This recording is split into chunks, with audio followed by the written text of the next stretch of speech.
Assalamualaikum warahmatullahi wabarakatuh.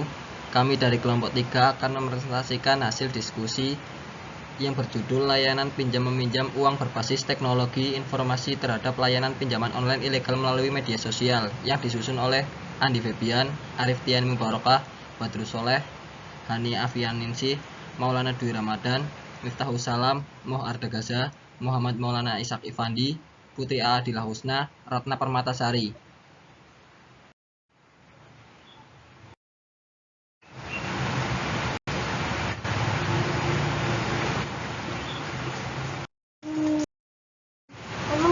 Pinjaman online merupakan fasilitas kredit dari perusahaan vintage lending. Pinjaman online dapat diajukan melalui aplikasi pinjol. Sebelum meminjam uang di aplikasi pinjaman online, sebaiknya ketahui dulu kelebihan dan kekurangannya. Pinjaman online ini sangat diminati di kalangan masyarakat saat ini karena memberikan alternatif pinjaman uang tunai tanpa anggunan seperti bank. Hal ini penting menjadi fokus utama Anda selain besarnya pencairan pinjaman, bunga pinjaman, tenor cicilan pengambilan, dan jangka waktu pencairan dana tunai. Pada kesempatan kali ini kami akan membahas tentang pinjaman online ilegal atau yang tidak terdaftar di OJK. A. Hak pengguna jasa layanan pinjaman online sebagai konsumen. 1. Hak atas informasi terkini mengenai layanan meminjam uang berbasis teknologi informasi pasal 30 ayat 1. 2. Hak atas informasi penerimaan, penundaan atau penolakan permohonan layanan meminjam uang berbasis teknologi informasi beserta alasannya pasal 31 ayat 1 dan ayat 2. 3. Hak untuk mendapat informasi dari dokumen elektrik dengan penggunaan bahasa Indonesia yang mudah dibaca dan dimengerti oleh pengguna. Bahasa Indonesia dalam dokumen juga dapat disandingkan dengan bahasa lain jika diperlukan. Pasal 32 ayat 1 dan ayat 2. 4. Hak atas perlindungan dari segala upaya pengalihan tanggung jawab atau kewajiban penyelenggaraan kepada pengguna. Pasal 36 ayat 1. 5. Atas perlindungan dari keharusan pengguna untuk tunduk pada peraturan baru, tambahan, lanjutan, dan atau perubahan yang dibuat secara sepihak oleh penyelenggara dalam periode pengguna memanfaatkan layanan. Pasal 36 ayat 2. 6. Hak mendapatkan kompensasi atas kerugian pengguna yang timbul akibat kesalahan dan atau kelalaian direksi dan atau pegawai penyelenggara. 7. Hak atas perlindungan pemberian data atau informasi mengenai pengguna kepada pihak ketiga tanpa izin pengguna. Pasal 39. B. Langkah-langkah yang telah ditetapkan oleh pemerintah dalam melindungi konsumen terkait dengan perjanjian pinjaman online atau vintage yang ilegal. Pinjaman online menawarkan syarat yang mudah dengan pencairan yang cepat. Biasanya syarat tersebut menggunakan KTP, kartu keluarga, NPWP, SIM, nomor telepon, dan memiliki rekening bank. Kemudian berkas tersebut hanya cukup dengan difoto lalu diunggah. Begitu juga dengan cara pembayarannya yang begitu mudah dengan cara transfer atau antar bank maupun melalui Indomaret atau Alfamart terdekat. Ada 3 alur pinjaman online. 1. Isi syarat dan informasi. Calon borrower mengajukan pinjaman dan melengkapi informasi yang dibutuhkan pada aplikasi pinjaman. Syarat yang dibutuhkan antara lain KTP, foto diri dan foto selfie bersama KTP. 2. Analisis dan persetujuan. Perusahaan P2P lending akan menganalisis dan menyetujui aplikasi pinjaman sebelum ditawarkan kepada pemilik dana atau pendana. 3. Membayar pinjaman sebagai borrower membayar pinjaman melalui perusahaan P2P lending sesuai dengan jadwal yang telah ditentukan. C. Resiko yang dihadapi oleh pengguna pinjaman meminjam uang berbasis teknologi. Pinjaman online tentunya mempunyai resiko yang harus dihadapi oleh peminjam. Adapun resiko tersebut adalah 1. Bunga pinjaman online terlalu tinggi. 2. Platform pinjaman kecil. Salah satu resiko pinjaman online adalah plafon tanpa agunan yang tidak besar, rata-rata di bawah Rp 5 juta per pinjaman. Beberapa pinjaman online mulai dari 1 juta rupiah dan baru bisa meminta kenaikan plafon setelah mengambil pinjaman beberapa kali. Sifat pinjaman online yang cepat dan mudah berimbas pada jumlah plafon yang ditawarkan. tidak bisa mengambil untuk pinjaman dalam jumlah besar. 3. Data pribadi di aplikasi pinjaman online. Mengajukan pinjaman online, calon peminjam wajib mengunduh aplikasi peminjam online. Namun, resikonya adalah ekspos data-data pribadi di ponsel yang diminta aksesnya oleh perusahaan pinjaman online saat nasabah mengajukan pinjaman. 4. Proses persetujuan lama. Harapan yang tinggi ketika mengajukan pinjaman online adalah persetujuan cepat cair, tetapi realitanya tidak semua pinjaman online bisa mewujudkan janji cepat cair tersebut. Kenyataannya, meskipun menggunakan teknologi, banyak proses di pinjaman online yang tidak bisa cepat. Butuh waktu beberapa hari. Ada keputusan disetujui atau tidaknya. 5. Tidak bayar pinjaman online.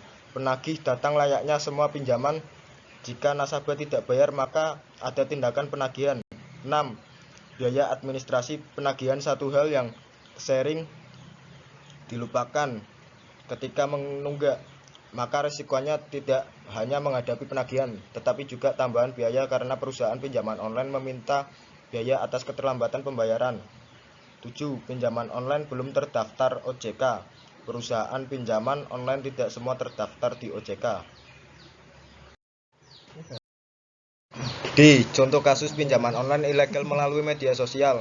Pinjol ilegal di Cengkareng, jerat 5.700 nasabah dari media sosial. Contoh, sindikat pinjaman online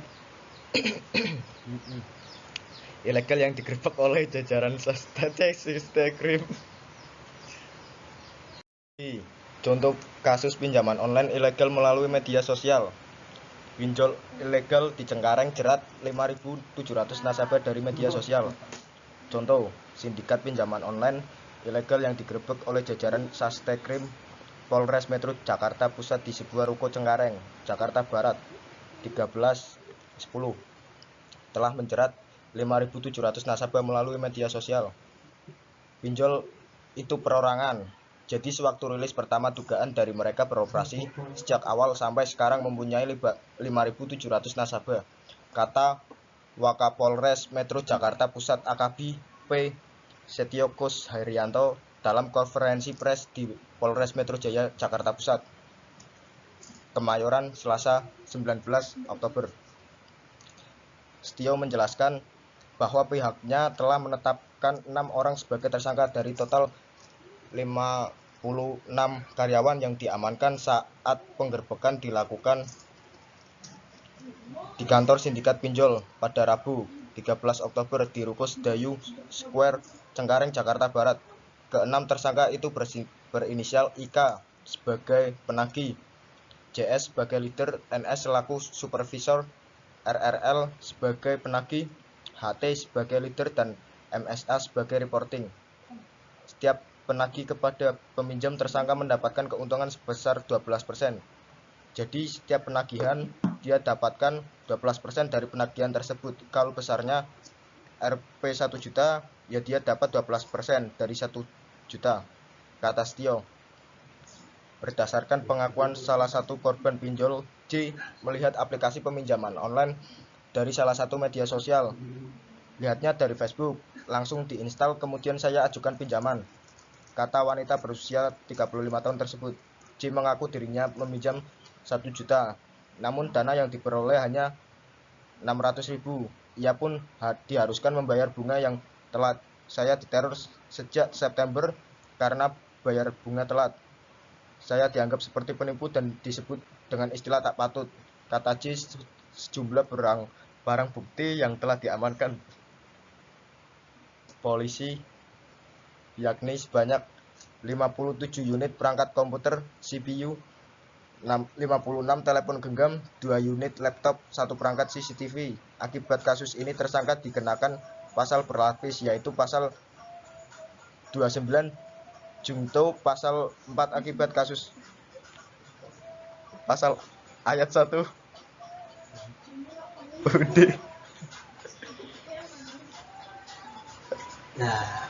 Akibat kasus ini tersangka dikenakan pasal berlapis, yaitu pasal 29 Junto pasal 4 ayat 1 UU nomor 44 tahun 2008 tentang pornografi.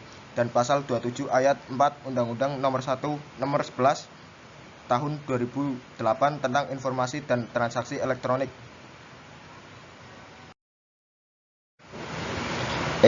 Pinjaman online dan pinjaman online ilegal. Pinjaman online adalah salah satu di antara inovasi pada bidang keuangan dengan pemanfaatan teknologi yang memungkinkan pemberian pinjaman dan penerimaan pinjaman melakukan transaksi pinjaman meminjam tanpa harus bertemu langsung. Cara kerjanya adalah penyelenggara hanya berperan sebagai perantara yang mempertemukan pemberi pinjaman dan penerima pinjaman. Sementara itu, penyelenggara fintech lending harus mendapatkan tanda terdaftar sebelum menjalankan kegiatan operasionalnya. Maksimal 1 tahun setelah mendapatkan tanda terdaftar, penyelenggara wajib mengajukan permohonan perizinan ke OJK.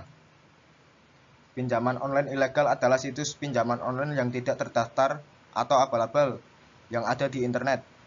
Pinjaman ilegal selalu meminta akses semua data di ponsel seperti kontak, foto, video yang akan digunakan untuk meneror peminjam saat gagal bayar. Pinjol ilegal melakukan penagihan tidak beretika berupa teror, intimidasi, dan pelecehan. Pinjol ilegal tidak memiliki layanan pengaduan dan identitas kantor yang jelas.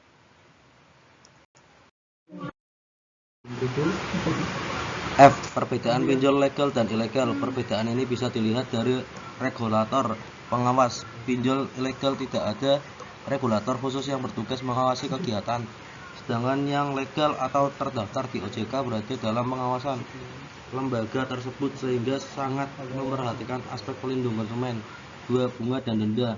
Pinjol ilegal mengenakan bunga dan denda yang sangat besar dan tidak transparan, sehingga pinjol legal diwajibkan memberikan informasi mengenai bunga dan denda maksimal yang dikenakan ke pengguna. Kepatuhan peraturan penyelenggara